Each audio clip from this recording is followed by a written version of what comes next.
Welcome back. In this section, we'll be talking about the other four trigonometric functions and their graphs. So for sine and cosine, we know what the graphs of those look like. And since secant and cosecant are reciprocals of cosine and sine, then we can use that to figure out what the graph of secant and cosecant must look like. So for example, you know that secant is the reciprocal of cosine, and so that means wherever cosine of x is 0, that would mean secant 1 over 0, that would be undefined. And that means secant has a vertical asymptote whenever cosine is 0.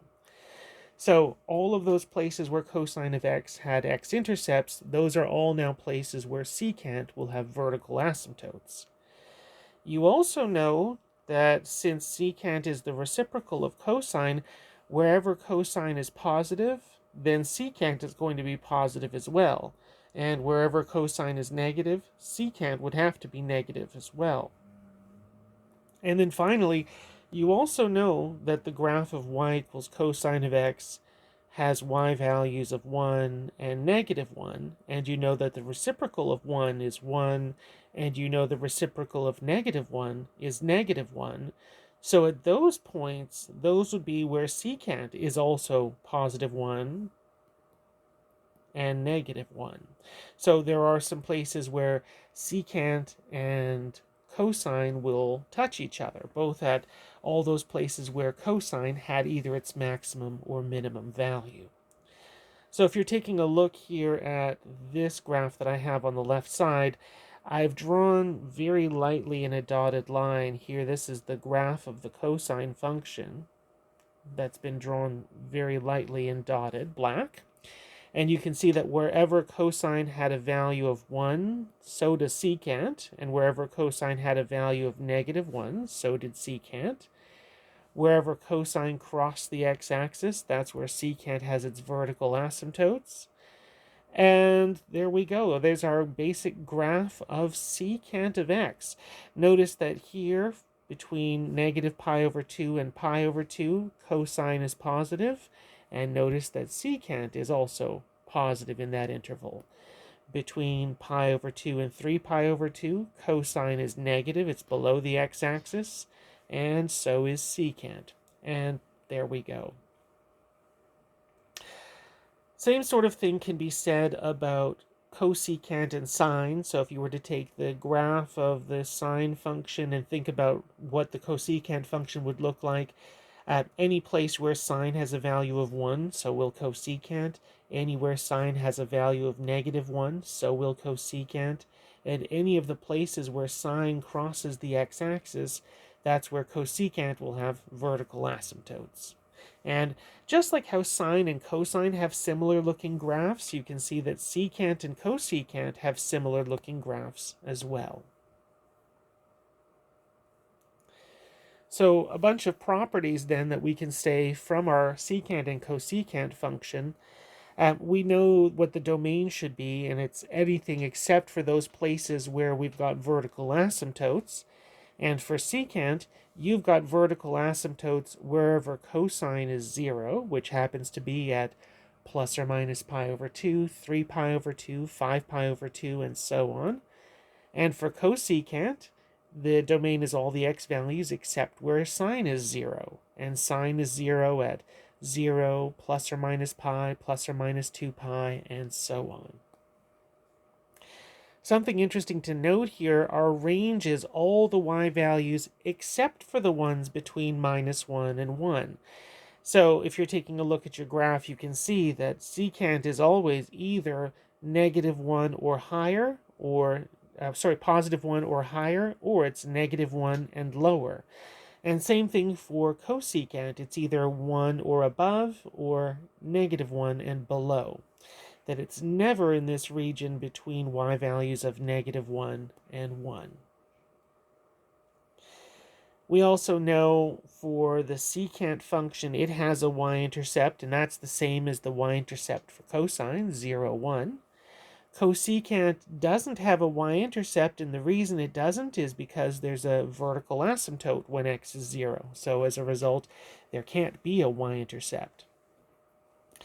And tied into the fact that the range is only values that are above 1 or below -1, as a result, the the x-intercepts don't exist. There's no way for the y value to be 0. So in other words, we never cross the x-axis if you're the secant function or cosecant function.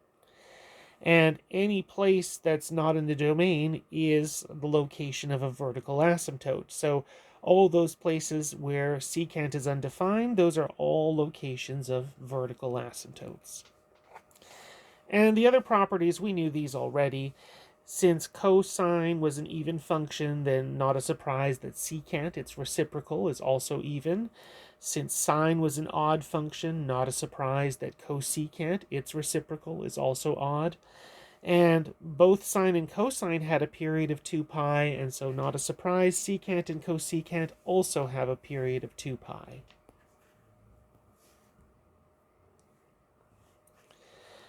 Now you can say similar sorts of things about tangent and cotangent. They're not, of course, the reciprocal of a single trig function. Tangent you could think of as being sine divided by cosine.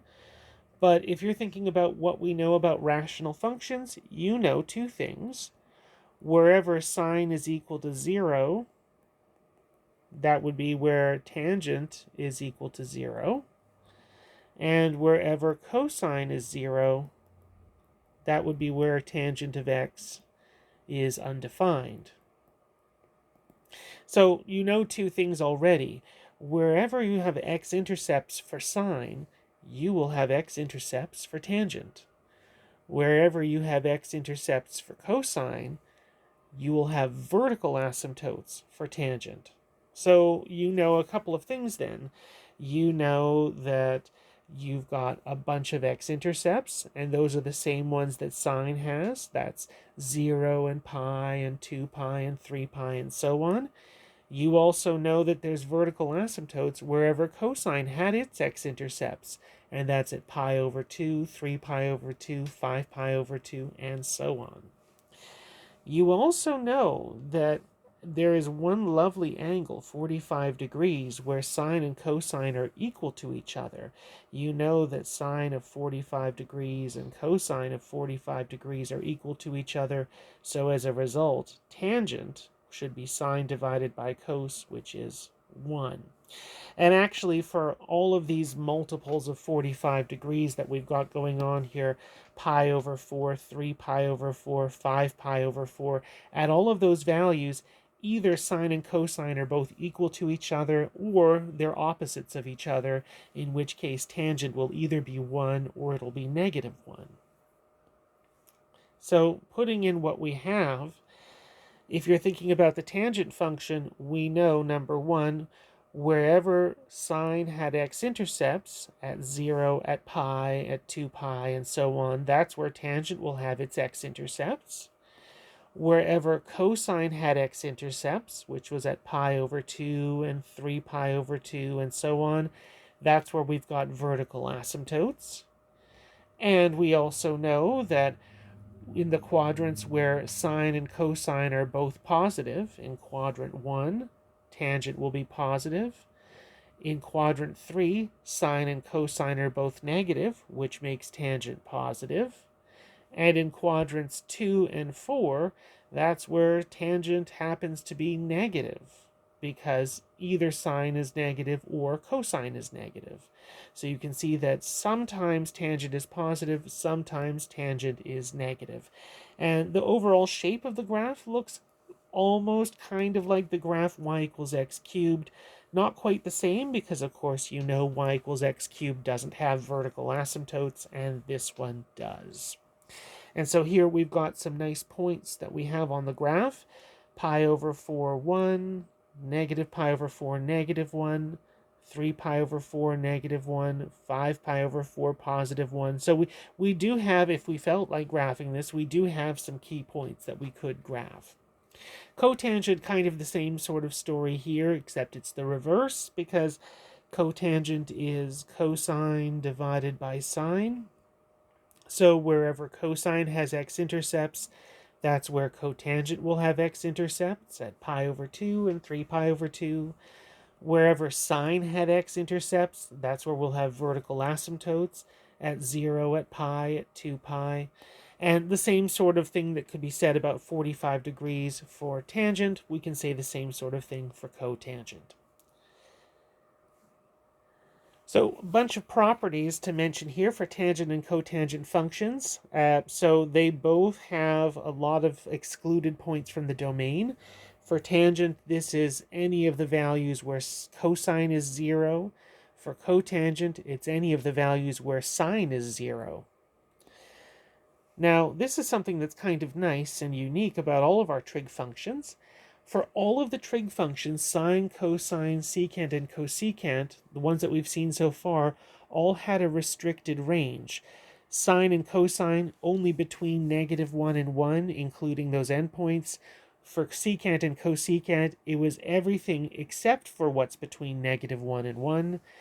Tangent and cotangent, on the other hand, they do have the range of all real numbers, and that's kind of an unusual one for our trig functions. So there's no upper limit or lower limit to how big or how small tangent can be, or cotangent.